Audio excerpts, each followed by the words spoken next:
what? Is that actually happened?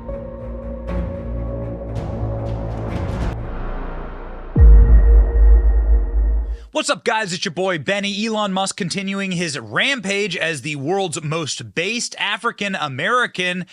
Sorry, Ben Carson. Elon Musk just too good, and also keeping us out of World War III. We will not enable escalation of World War III. Elon Musk slaps down ex-NASA astronaut Scott Kelly after he pleaded with him to ramp up Starlink in Ukraine.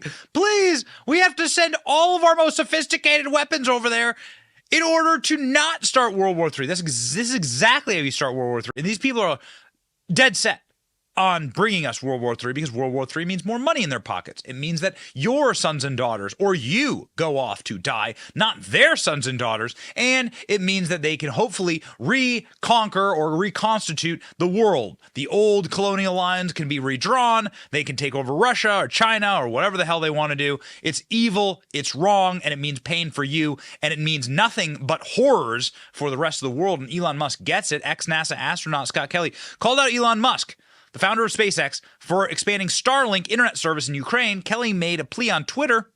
Musk defended his decision, saying SpaceX would not contribute to escalating the conflict, which would lead to World War III. Undermine Elon Musk. Ukraine desperately needs your continued support. Please restore full functionality of your Starlink satellites.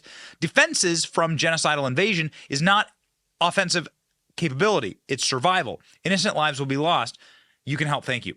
You're smart enough to not swallow the media and other propaganda BS. Starlink is the communication backbone of Ukraine, especially at the front lines where almost all other internet connectivity has been destroyed. But we will not enable escalation of conflict that will lead to World War III. Well, thank you, Elon Musk, actually. He seems to be the only rich and powerful person who doesn't want World War III. This is not the first time that low information person who probably was too oxygen deprived for too long, Scott Kelly, decided to tweet at Elon Musk and got completely destroyed. Elon, don't mock and promote already marginalized, at-risk, violence. The LGBT community. This is when Elon Musk says, "My pronouns are prosecute Fauci." Epic, greatest, maybe the greatest tweet ever. He got screamed at by Scott Kelly. And Elon Musk said, "I strongly disagree. Forcing your pronouns upon others when they didn't ask and implicitly ostracizing those who don't is neither good nor kind to anyone. As for Fauci, he lied to Congress, funded gain of function research, and killed millions of people." Not awesome, in my opinion. Oh, man, well done. And our boy Nerdrotic hopping in with the Gina Carano gif.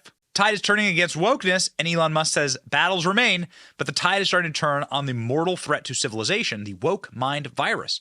Now, we know that this is a woke mind virus because we're able to see it at play. The presence, sheer presence of Elon Musk at any specific thing triggers other African Americans in this country, like Don Lemon, to say that it's very scary that Elon Musk is allowed to even exist at the Super Bowl. And you see Elon Musk and Rupert Murdoch sitting there together, that gets people to wonder. And for some, it is confirmation that, see, that's why he shouldn't have done the interview with Fox. They're all in collusion, out to get Joe Biden and liberals and the administration. I mean, it is kind of, Musk has sort of positioned himself as this rebel against traditional media, sitting next to, one of the great media moguls of our era who has these vast holdings. Maybe most interesting, Murdoch's daughter, Elizabeth, a prominent media executive sitting next to Musk, who is theoretically currently in the search for a CEO to replace himself, which I think she's sort of an interesting candidate for that gig. Were you that surprised, though, to see them sitting next to each other? I don't think I was that surprised. No. It stood out, but it wasn't like, oh, wow. No, it seems like the most predictable thing in the world. I was kind of surprised that they actually, they actually did it, because it's a little frightening, I must say. It's a little frightening. Don Lemon, always the last guy in the room to get the joke. Speaking of jokes, Elon Musk tweeting this morning. There are no coincidences. Stonehenge, Washington, D.C., Easter Island, the tip of the guy's dick. This is the man in the middle of the world. Elon Musk is the man in the middle of the world. He really does piss people off with his tweets. Some of the smartest people I know actively believe the press. Amazing. Elon Musk, of course, on a based rampage, and has pissed off a lot of people with this tweet. But man, he ever write? The media is silent on something that is, I think, very important as it pertains to Ukraine, and that is the globalist American empire trying to goad Russia into a nuclear war. I mean, that's becoming quite obvious. Russia's main asset, you could argue that Russia's most valuable international asset was the Nord Stream pipeline. This pipeline gave Russia a direct access and leverage over all of Europe and their ability to give Europe oil and fuel. And that pipeline was blown up by who? In the greatest act of domestic and economic terrorism, by whom? Seymour Hersh has a fascinating, groundbreaking piece about who blew it up. He said the Biden administration blew it up. Tucker Carlson covers this. Official investigations of what happened, and not one has found any evidence of Russian involvement. And now we have the actual answer to what happened. Oh, the Biden administration did it. For real.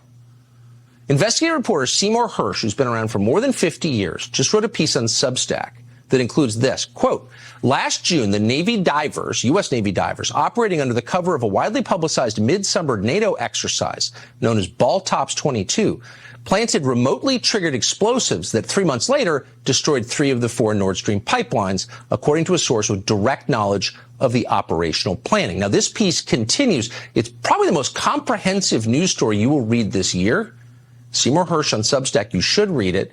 And it recounts in detail meetings with the National Security Advisor at the White House, where this was planned, exactly what explosives were used, how they were triggered, by what aircraft, on what day. So many details in here that it is not possible that it's not true. It is true. And in fact, no one in the high level in the U.S. government is denying it with any specificity, and said the White House is just dismissing it as utterly false, and no reporters are following up on this. Oh, okay. So the White House's direct comment on this extremely sophisticated and well-detailed and well-searched and well-sourced story, the White House's direct comment on it is that didn't happen. It's a little strange, especially for a White House that declared that they would blow up the Nord Stream pipeline. Everyone thought they were talking metaphorically. Nope, they were talking literally. So then the pipelines actually blew up. These are the pipelines that bring natural gas from Eastern Europe to Western Europe to keep the European economy going. And they exploded, causing the single largest human-caused environmental disaster in all of history. And again, setting Europe on the road to actual poverty. So it was an unpopular event, and Joe Biden denied any responsibility. In fact, he blamed Russia. Joe Biden and his whole administration told us that somehow Russia, for reasons they never made clear, just because they're evil, had sabotaged their own energy pipeline. Watch this. It was a deliberate act of sabotage, and now the Russians are pumping out disinformation and lies. So that was in September, and it was obvious from the very first day, well, that's not true. It's not that Vladimir Putin is too good a person to blow up Nord Stream, but like, why would he? It only hurts him. And by the way, it really hurts Western Europe. So again, maybe low information, woke astronauts like Scott Kelly should stop whimpering and whining about Elon Musk trying to prevent World War III and should start tweeting. We checked Scott Kelly's little Twitter timeline here. Not a single thing about the United States blowing up the Nord Stream pipeline, thus making the war in Ukraine, thus making this war far, far worse and far more painful for the people involved. Because now you are agitating the nuclear power that is invading Ukraine. You would think that this would be the thing that everyone would cover, but we literally live in the bizarro upside-down universe, so we're left with Elon Musk as our champions and Don Lemon just sitting there standing aghast. What do you think, ladies and gentlemen? Who do you think blew up the Nord Stream 2 pipeline? And more importantly, are you on Twitter? And are you excited every single morning you get to get up and see Elon Musk's penis memes about Stonehenge and the man in the middle of the earth at the Washington Monument? There are no coincidences. But there is a country called America. We love this country a lot, especially the principles it was founded on. So we fight for it, and we fight right alongside with you. My name is Benny Johnson. See ya.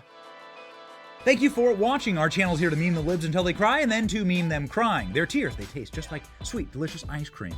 Salty, too. We ridicule the establishment and the libs because of you. Your support keeps us going. So if you like what you saw, please punch the subscribe button, click like, and ring the little bell so that you know when we're live. Don't you want to know when we're live? And make sure that you subscribe to our email list just in case the plug gets pulled, as tends to happen. If you want to see more of our videos, click here or here. My name is Benny Johnson. Stay free, Base Patriots.